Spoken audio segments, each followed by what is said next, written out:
Hello दोस्तों, क्या आप जानते हैं कि मार्केट में बनने वाली हर एक कैंडल आपको कुछ न कुछ बताने की कोशिश करती है और अगर आप इन सिग्नल्स को समझ जाओ तो आप मार्केट में आने वाले ट्रेंड रिवर्सल्स को पहले से ही प्रिडिक्ट कर सकते हो। और सिर्फ इतना ही नहीं बल्कि प्राइस के मोमेंटम को भी जान सकते हो, लेकिन उसके लिए आपको हमारी इस वीडियो को अच्छे से देखना होगा। इस वीडियो में मैं आपको कैंडल्स के पीछे की साइकोलॉजी और इनकी मीनिंग को समझाऊंगा और साथ ही साथ हम ये भी जानेंगे कि इन कैंडल्स को ट्रेड कैसे किया जाता है। वीडियो में आगे बढ़ने से पहले आपके लिए जरूरी है कैंडल की बॉडी और उसकी शैडो के मतलब को समझना। सबसे पहले कैंडल की बॉडी को समझते हैं। कैंडल की बॉडी हमें मार्केट में स्ट्रेंथ को दिखाती है। एक बिग ग्रीन कैंडल का मतलब होता है कि मार्केट में बायर्स स्ट्रॉन्ग हैं और रेड कैंडल का मतलब होता है कि मार्केट में सेलर्स स्ट्रॉन्ग हैं। अगर इन कैंडल्स के नीचे या ऊपर बहुत छोटी सी शैडो हो या फिर ना भी हो तो ऐसे में हम इसे एक अच्छा सिग्नल मानते हैं।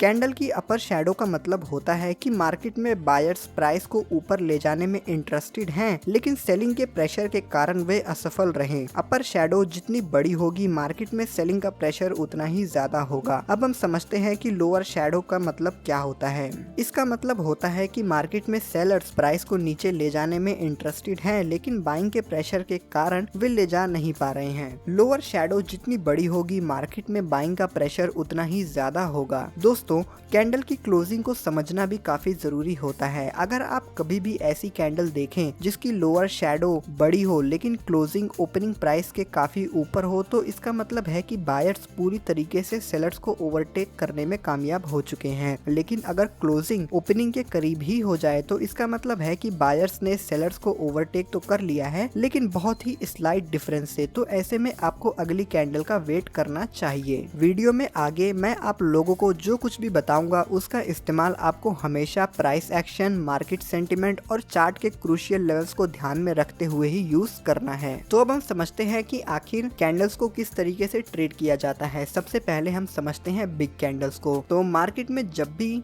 बड़ी कैंडल्स बनती है तब प्राइस किसी एक डायरेक्शन में बहुत तेजी से भागता है। ऐसे में अगर आप पहले ही एंट्री ले लेते हो तो आप लकी हो, लेकिन अगर आप किसी वजह से एंट्री नहीं ले पाए तो ऐसे में आपको हड़बड़ाकर जल्दीबाजी में एंट्री नहीं लेनी चाहिए, क्योंकि इस बात के चांसेस हाई होते हैं कि अगली कैंडल एक स्टॉप लॉस हंट करने वाली कैंडल बन जाए। इस वक्त आपको अपनी स्क्रीन पर निफ्टी 50 का 6 मार्च 15 मिनट के टाइम फ्रेम का चार्ट दिखाई दे रहा होगा। मार्केट ओपन होने के बाद एक लॉन्ग लोअर शैडो वाली ड्रैगन फ्लाई डोजी फॉर्म होती है और प्राइस ऊपर की तरफ जाता है और कुछ देर बाद एक बड़ी सी कैंडल बनती है। लेकिन आप देख सकते हैं कि उसके तुरंत बाद एक बिग बेयरिश कैंडल फॉर्म होती है जो कि बायर्स के स्टॉप लॉस को हिट कराती है और फिर उसके बाद मार्केट अपने ट्रेंड को कंटिन्यू करती है। तो ऐसे में सवाल आता है कि हम कैसे ट्रेड करें। दोस्तों, ऐसे में सबसे अच्छा ऑप्शन है कि आप पुल बैक का वेट करें। कभी भी तेजी से भागती हुई मार्केट में बिना कुछ सोचे समझे ट्रेड नहीं करना चाहिए। दोस्तों,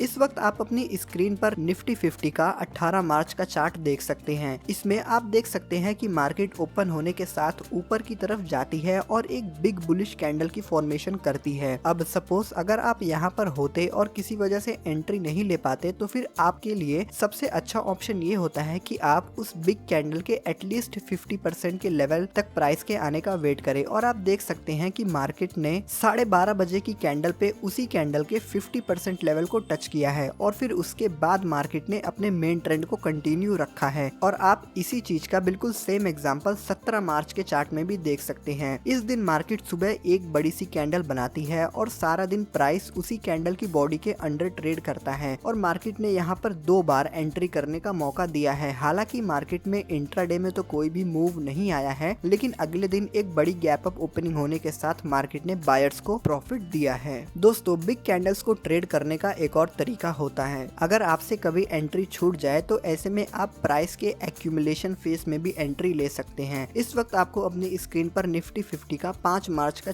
चार्ट दिख रहा होगा। इसमें आप देख सकते हैं कि मार्केट ने शुरुआत की 2 कैंडल्स एक बिग बुलिश कैंडल्स बनाई हैं और फिर उसके बाद 3 कैंडल्स बिल्कुल स्ट्रेट बनाई हैं। इसका मतलब ये है कि इन 3 कैंडल्स में अभी फ्रेश बायर्स ऐड हो रहे हैं और फिर उसके बाद मार्केट अपने ट्रेंड को कंटिन्यू करेगी। इसीलिए आप चाहें तो आप थोड़ा सा वेट भी कर सकते हैं प्राइस के एक्यूमुलेट होने का। अब हम बढ़ते हैं उन कैंडल पर जिनकी शैडो बड़ी होती है। इसमें सबसे पहली कैंडल आती है डोजी कैंडल, जिन्हें इनडिसीजन कैंडल भी कहते हैं। दोस्तों, इस वक्त आपको अपनी स्क्रीन पर निफ्टी 50 का 24 फरवरी से 27 फरवरी का 15 मिनट के टाइम फ्रेम का चार्ट दिखाई दे रहा होगा। इसमें आप देख सकते हैं कि मार्केट पूरी तरीके से एक कंप्लीट साइडवेज रेंज में ट्रेड कर रही है और आपको इस चार्ट में ज्यादातर इनडिसीजन कैंडल्स, जिन्हें हम डोजी कैंडल कहते हैं, वही दिखाई देंगी। दोस्तों, डोजी कैंडल्स का मतलब ही होता है कि मार्केट में इनडिसीजन है, यानी कि बायर्स और सेलर्स पूरी तरीके से इक्वल हैं। तो ऐसे में मार्केट किसी भी डायरेक्शन में मूव नहीं करती है। ऐसे में आपके पास सबसे अच्छा ऑप्शन यही होता है कि आप रेंज के ब्रेक होने का वेट करें। अब आती हैं हमारी इस टाइप की कैंडल्स, जिन्हें रिवर्सल कैंडल्स भी कहते हैं और आप इन्हें हैमर और हैंगिंग मैन के नाम से भी जानते हैं। अब दोस्तों, इन दोनों कैंडल्स के लिए हमने अपने चैनल पर एक सेपरेट वीडियो बना रखी है। आपको वीडियो का लिंक आई बटन में और एंड स्क्रीन में भी मिल जाएगा। तो दोस्तों, बस आज के लिए इस वीडियो में इतना ही। अगर ये वीडियो आपको पसंद आई है तो वीडियो को लाइक करें और अगर आप हमारे चैनल पर पहली बार आ रहे हैं तो चैनल को सब्सक्राइब करें और अगर आपके मन में कोई भी सवाल है तो आप कमेंट सेक्शन में मुझसे पूछ सकते हैं। तब तक के लिए bye bye and take care. अब हम मिलते हैं आप सबसे अपनी अगली वीडियो में।